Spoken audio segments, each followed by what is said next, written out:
Eu vi aqui o comentário aqui do Ancapso, do Manuel Soares, e eu vou passar aqui a vida que eu passei, porém algumas coisas eu não concordo tanto com a minha mãe, né? E outras coisas até concordo com ela, né?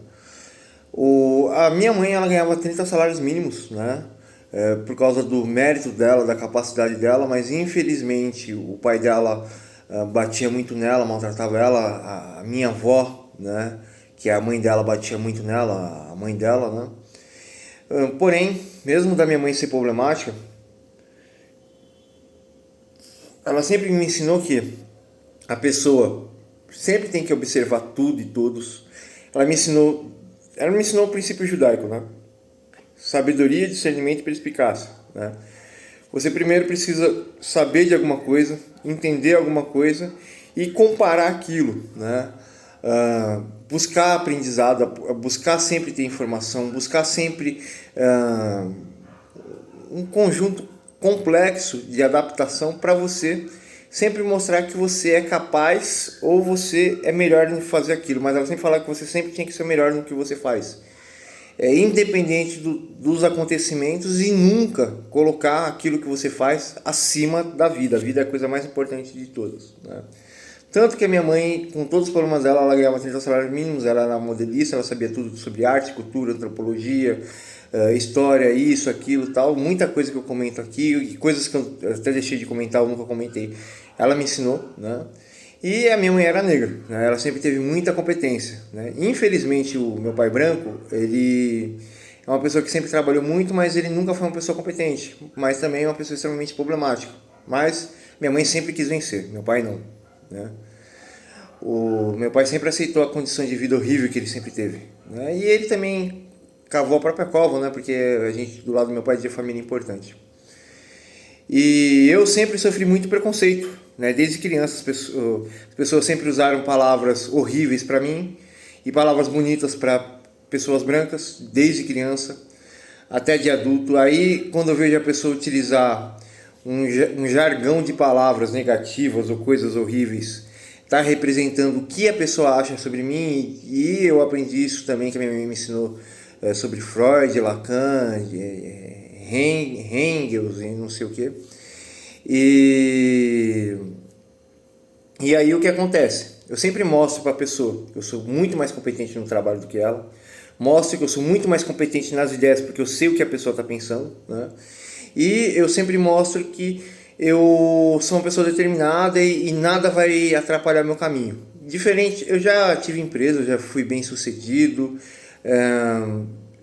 já, como falo, já me levantei no serviço que eu tinha, né? E eu acredito, né, que você dar o máximo seu é uma coisa que faz a diferença. E o senhor falou que você tem um parente seu que ele está preso por causa da questão social, né?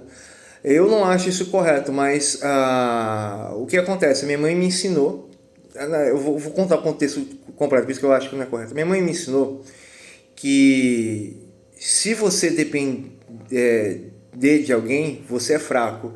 E toda vez que você faz alguma coisa errada é porque existe uma falha dentro de você e você vai depender de uma outra pessoa que tem nada a ver com a tua vida, né? Então isso é fraqueza e inferioridade, né? Eu fui criado dentro da cultura judaica e isso é uma observação até do judaísmo, né?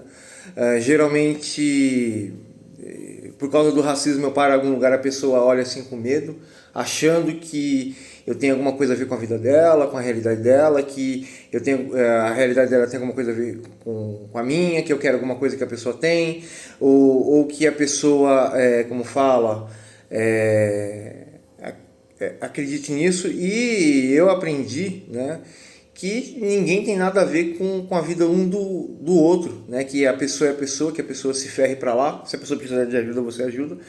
Mas a minha vida é minha vida, meus problemas são os meus problemas, eu não tenho nada a ver com ninguém e eu tenho até um nojo das pessoas, porque as pessoas associam muito a convivência em grupo, né? E eu detesto convivência em grupo, eu sofri muito pela convivência em grupo na adolescência. Adolescência não, na fase da criança, e depois eu me afastei totalmente da convivência em grupo, né? Eu vivo o meu próprio caminho. E a minha mãe, né, me ensinou isso, né? Eu jamais eu vou precisar de alguém ou depender de alguém. Eu tenho até dificuldade, eu perdi até 40 quilos, eu precisava ir no hospital, mas teve uma pessoa que aprontou na minha vida, né? Eu precisava ir no hospital, eu não fui, né? Porque eu não gosto de ser humano, né? Eu tenho pavor de ser humano. E esse pavor também é relacionado. Você sempre vê que eu enrolo as mangas da minha camisa, até expliquei nos vídeos meus do porquê. E a minha mãe, muitas vezes ela me espancava até a morte e falava assim: você cometeu um erro, eu vou tentar te matar. Eu só não vou te matar porque eu sou sua mãe, né? Mas você nasceu negro, deficiente e ainda tem sangue de judeu, né?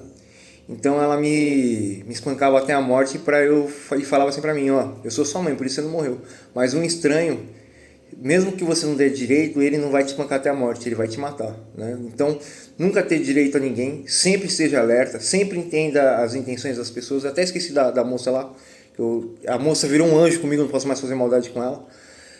Eu comprei ela estava me perseguindo por racismo lá no meu serviço, né? Ela é minha chefe, né? E aí eu comprei um refrigerante, ela viu eu comprar um refrigerante e ela ficou com nojo de servir, porque ela não gosta de servir negros, ela só gosta de servir pessoas brancas, né?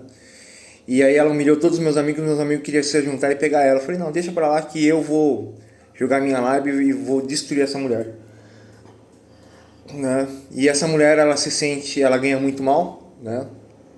E aí ela se sente que ela faz de tudo pelas pessoas, ela não consegue ter o retorno nem a resposta de tudo que ela faz.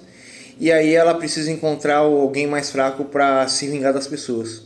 E meu pai e minha mãe sempre me ensinaram que nunca eu posso me aproveitar ou pisar em alguém mais fraco. Alguém mais fraco eu tenho que botar no meu ombro e carregar, né? E os meus pais literalmente sempre fizeram isso na vida deles, né? Sempre ajudaram os mais fracos, porque meu pai e a minha mãe, apesar de todos os problemas deles, meus pais são pessoas de família, né? Então, a questão de você falar que uma pessoa negra como fala, precisa ganhar 3 vezes mais por causa da situação e condição, não, né?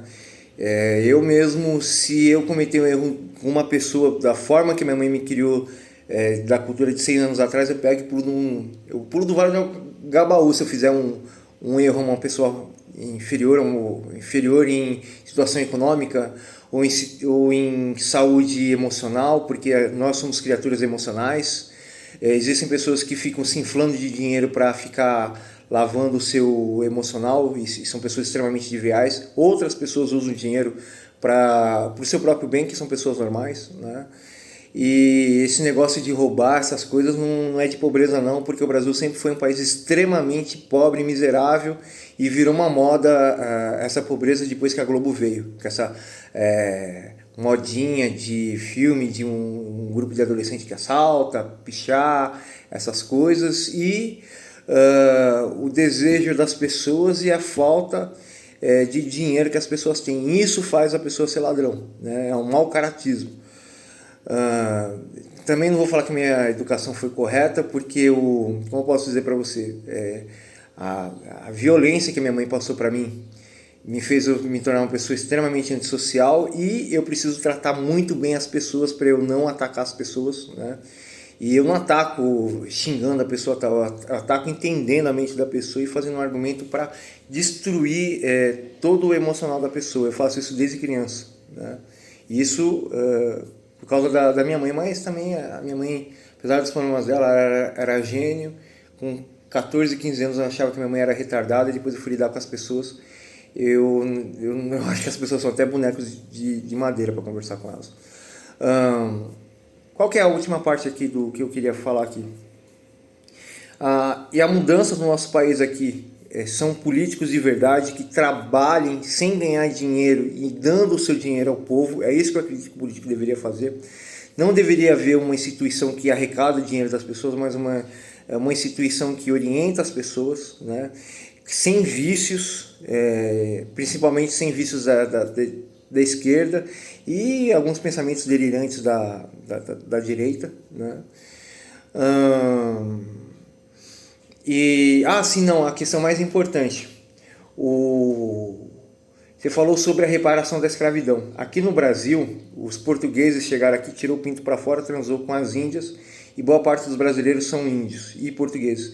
Aí depois trouxeram as escravas, tiraram o pinto para fora e fizeram escravos. Nós brasileiros somos descendentes bastardos do português e a coisa mais importante, o povo brasileiro recebe salário mínimo e o salário mínimo é o filho da escravidão. A KKK queria proibir empregos para negros e desenvolveu o salário mínimo, né?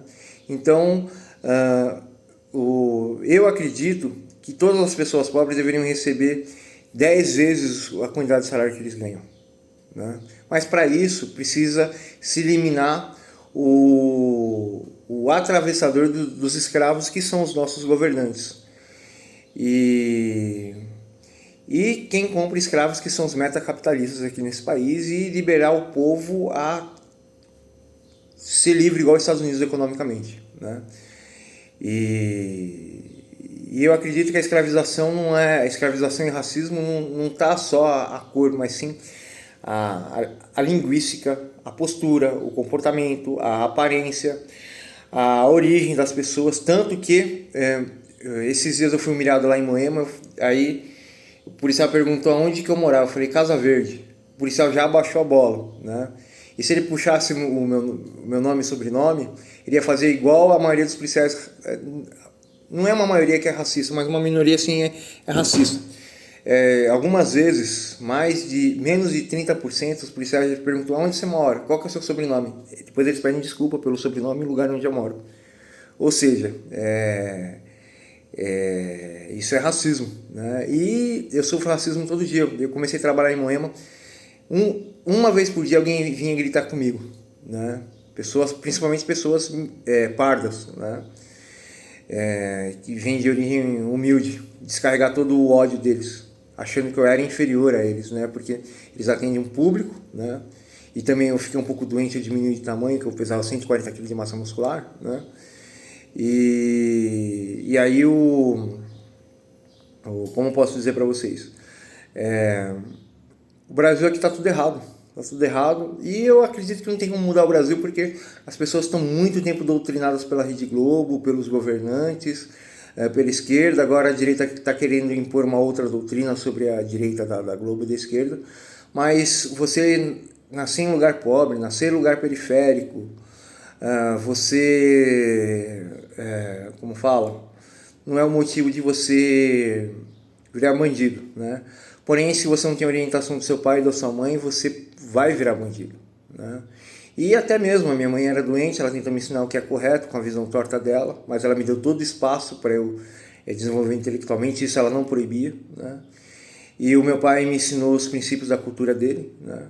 Eu tento ser uma pessoa honesta e normal, né? E verdadeira, e eu abro mão do meu ego de ser sincero, mostrar que eu sem camisa, ou mostrar minha casa, que o meu pai abandonou eu quando eu tinha 12 anos de idade e tal, ou que eu fiquei muito chateado pela incapacidade do meu pai quando era muito pequeno, né?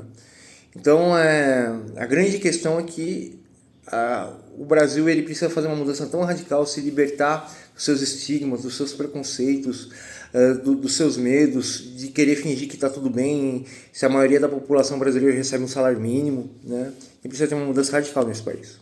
Falei para vocês.